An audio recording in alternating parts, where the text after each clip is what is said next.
जिन माता बहनों को यूट्रेस्ट के अंदर रसोली हो जाती है, मतलब के बच्चेदानी के अंदर रसोली या नले में रसोली, वो बड़े परेशान होती हैं।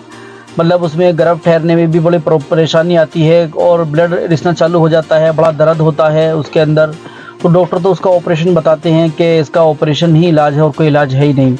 मगर जब ऑपरेशन आप करा लेते हैं तो बच्चे होने में बड़ी प्रॉब्लम आती है, बड़ी दिक्कत आती है, बड़ी दिक्कत का सामना करना पड़ता है। तो आज मैं आपको जो बच्चेदानी में आपके रसोली हो गई है या नले में हो गई है, उसका बेहतरीन इलाज, बेहतरीन नुस्खा आपको बता रहा हूँ। और ये नुस्खा मैंने आपको पहले भी बताया है। तो हम एक ड्रॉप बनाते हैं जिसको इलेक्ट्रोहोमो कहते हैं, उस मेडिसिन को, पेड़ों की भाप होती हैं वो। तो आपको करना क्या है, जो है आधा किलो जड़ लेनी है आपको, आँखें की, सफ़ेद मदार का जो आँखा होता है। और जो बरगद का पेड़ होता है, बड़का पुराना पेड़, उसकी डाढ़ी लटकी हुई होती है, वो डाढ़ी ले लेनी है आपको 100 ग्राम।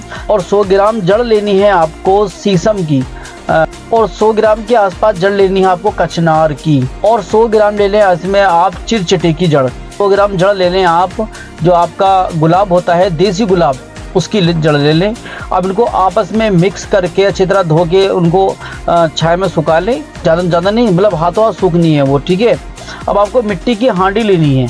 मिट्टी की हांडी लेकर के ये सभी जो जड़ें हैं, साबत ही ऐसे ही आपको उस मिट्टी की हांडी में रख देनी है। और मिट्टी की हांडी में नीचे सुराख कर देना, बहुत छोटा सुराख, ठीक है, बहुत छोटा सुराख कर देना है। जैसे जो ढक्कन है उसका चप्पल लगा दे आटे से, उसको उसे बंद कर दे। बिल्कुल ज़बरदस्त तरीके से बंद होना चाहिए। उसकी जो स्टीम है वो मुंह के अंदर को नहीं निकलनी चाहिए, ठीक है। फिर एक आपको खड्डा खोदना है।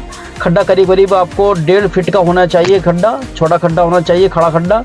उसके अंदर एक हांडी रखनी है आपको कोरी, और ये हांडी रखनी है उसके ऊपर रखने के बाद में, और उस नीचे वाले हांडी को हल्की सी मट्टी से रिस दें, दाब दें।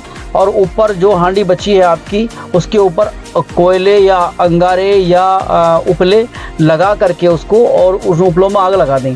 तो जब उसके अंदर स्टीम बनेगी, वो जड़ें गर्म होंगी, तो उसकी जो भाप है, उसकी जो तासुर भाप है, वो निकल करके नीचे वाली हांडी में आएगी। तो वो आपकी दवा बनकर तैयार हो गई है।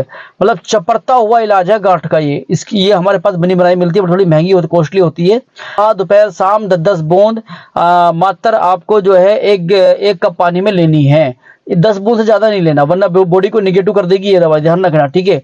कितनी भी मोटी गांठ हो, या चर्बी की गांठ हो, या पानी की गांठ हो, मतलब ये इस्तेमाल आपको केवल जो है 2 महीने करना है। गांठ बाहर हो जाएगी भाई, आप घुल जाएगी, निकल जाएगी बिना ऑपरेशन के।